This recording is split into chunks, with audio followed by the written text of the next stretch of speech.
के लिए विशेष अभी निःशुल्क एडमिशन चल रहा है। ये 20 फरवरी तक चलेगा, जिसमें कि आप सिर्फ फॉर्म चार्ज ₹100 चार्ज लगेगा, उससे अपने बच्चे का एडमिशन करा सकते हैं। 5 दिन डेमो क्लास के लिए अपने बच्चे को भेज बच्चा हमको सिर्फ और सिर्फ 5 दिन का समय दीजिए। 5 दिन में आपके बच्चे के अंदर परिवर्तन आएगा, तो आप अपने बच्चे को यहाँ दाखिला कराइए, वरना आप अपने बच्चे को जहाँ मर्जी वहाँ पढ़ा। शिक्षा देने की ये मेरी चैलेंज है, क्योंकि हम जिस चार्ज में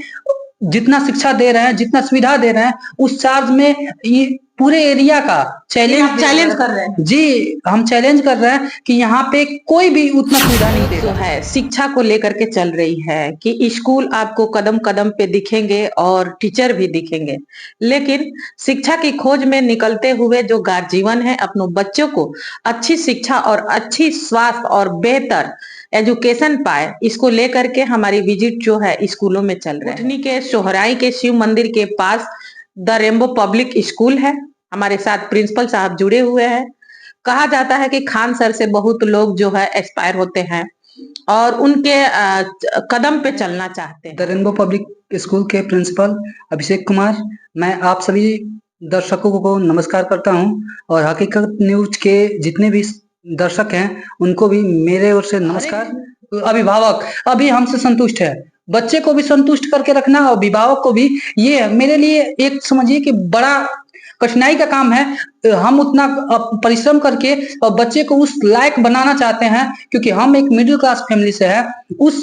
परिवार से है जहाँ पे ₹100 नहीं मिलता है कि हाँ बच्चा कहीं जाके अपना कुछ खा पी ले। जो दिहाड़ी करने वाला व्यक्ति है तो पढ़ाई के लिए संकोच करता है, क्योंकि उसका सपना है कि बच्चे को एजुकेशन अच्छा दे, कहीं ना कहीं हमारा बच्चा कहीं जा करके दे जरूर पढ़ा सकता है। एक मजदूर भी यहाँ पे अपने बच्चे को पढ़ाई, और एक बार सिर्फ 5 दिन के लिए वो अपने बच्चे को भेजे, उनके बच्चे के अंदर परिवर्तन लाना, ये 98% हम मेहनत करते हैं, सिर्फ 2% गार्जियन को हम तत्पर करके रखते हैं कि आप सिर्फ बच्चे को उठाइए और बच्चा यहाँ से क्या करके जा रहा है वो उसका आप जांच कीजिए कि उसको कितना होमवर्क यहाँ से मिला और वो कितना करके यहाँ पे आ रहा है। क्योंकि लोग सोचते हैं कि नहीं मेरा बच्चा हाई स्कूल बहुत बड़ा स्कूल में जा रहा है और वहां पे अच्छा एजुकेशन दिया जा रहा है। आप कम से कम बच्चे का जांच कीजिए, बच्चा कहीं भी जा रहा है उसको कितना क्या मिल रहा है, कितना होमवर्क मिला, कितना करके जाया गया है, उसको कम से कम ये चीज देखना होता है। अगर कहीं ना कहीं गार्जियन को भी इस पे ध्यान देना चाहिए कि स्कूल से बच्चा जो भी पढ़ के आ रहा है उसका वो लोग जांच करें कि बच्चा हमारा पढ़ाई क्या किया तो यही कहना चाहते हैं कि हम अभिभावक से सबसे पहला काम यही बोलते हैं कि आप बच्चे के ऊपर यदि आप आधा घंटा 1 घंटा सिर्फ और 24 घंटा में अगर दे सकते हैं तभी मेरे यहाँ अपने बच्चे को भेजिए, क्योंकि हम यहाँ से जितना पढ़ाएंगे यदि आप जांच नहीं कीजिएगा बच्चा अपने मन का करने लगेगा। और हमको परिवर्तन लाने का एक ही मकसद है कि 1 मंथ में हम बच्चा को पूरा का पूरा बदल देंगे जी। और एजुकेशन क्षेत्र में आप एक युवा हैं और युवा को लेकर के युवा जो है और जिस फील्ड से आप आ रहे हैं तो कहीं ना कहीं वो दर्द महसूस किया है कि बच्चों को एजुकेशन देना चाहिए और अच्छी एजुकेशन देनी चाहिए। मेरा school the rainbow public school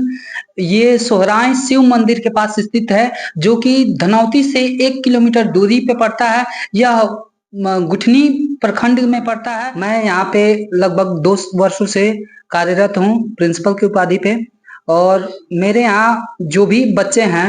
उनको विशेषकर एक एक बच्चे पे गाइड किया जाता है, और सबसे बड़ा चीज कि सबसे कम शुल्क में सबसे बेहतर शिक्षा दी जाती है। और यहाँ पे अनेकों बच्चों को अलग अलग सुविधा दिया जाता है, जैसे मासिक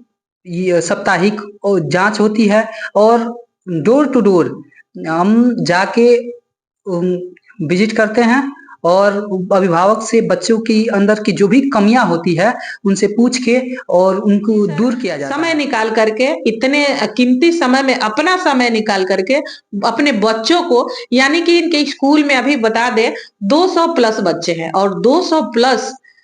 अगर बाइक निकालते हैं और विजिट करते हैं तो आप समझ सकते हैं कितना समय लग सकता है। उस समय में इंसान दूसरा कोई काम कर ले तो अर्निंग का एक स्रोत हो जाता है, और कम से कम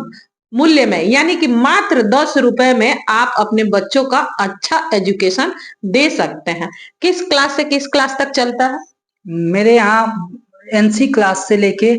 8 क्लास तक बच्चों को एजुकेट किया जाता है और जो सब क्लास वाइज ही शुल्क रखा गया है। अगर एक मजदूर भी चाहे तो अपने बच्चे को शिक्षा दे सकता है, क्योंकि एक दिन का मजदूर का चार्ज 400 रुपया होता है और मेरे यहाँ सबसे हाईएस्ट चार्ज जो है वो 400 रुपया है और हम यहाँ पे 5 घंटा पढ़ाएंगे और 30 दिनों तक पढ़ाएंगे, तब हम 300 रुपया मांगते हैं, 350 मांगेंगे या फिर 400 मांगेंगे। और आप अपने बच्चे को, कोई सोचता है कि नहीं हम गरीब हैं, हम अपने बच्चे को सरकारी स्कूल में भेजेंगे। आप एक बात सोचिए कि जो सरकारी स्कूल के भी टीचर हैं, वो भी अपने बच्चे को प्राइवेट स्कूल यानी इंग्लिश मीडियम में पढ़ाना चाहते हैं, क्योंकि वो भी जानते हैं कि सरकारी स्कूल का व्यवस्था क्या है। अभी आप देख सकते हैं कि हमारे यहाँ के जो भी बच्चे हैं, उनके अभिभावक से आप पूछिए, यहाँ की सभी व्यवस्था बेहतर से बेहतर दी जा रही है और किसी भी पेरेंट्स का एक भी शिकायत नहीं मिलेगा। जी। तो बेहतर से बेहतर शिक्षा मात्र जैसा कि सर ने बताया कि एक मजदूर अगर दिन भर काम करता है तो 400 रुपया एक दिन का दहाड़ी होता है। वहीं सर का कहना है कि या किसी का भी कहना होगा कि एक दिन में 5 घंटा एक बच्चे को पढ़ाते हैं, तब 30 दिन पढ़ाएंगे तो कहीं ना कहीं जाकर के महीने का 400 रुपया मात्र मिलता है। तो आप सोच सकते हैं कितने कम पैसों में बच्चों को यहाँ पर एजुकेशन दी जा रही है और डोर टू डोर जा करके बच्चों को घर का विजिट किया जा रहा है, जहां बच्चा अच्छा और क्या-क्या एडमिशन को लेके सुविधा दी जा रही है। अभी प्रेजेंट टाइम में ये देखा जा रहा है कि जो इतने भी मिडिल क्लास फैमिली से अभिभावकगण हैं,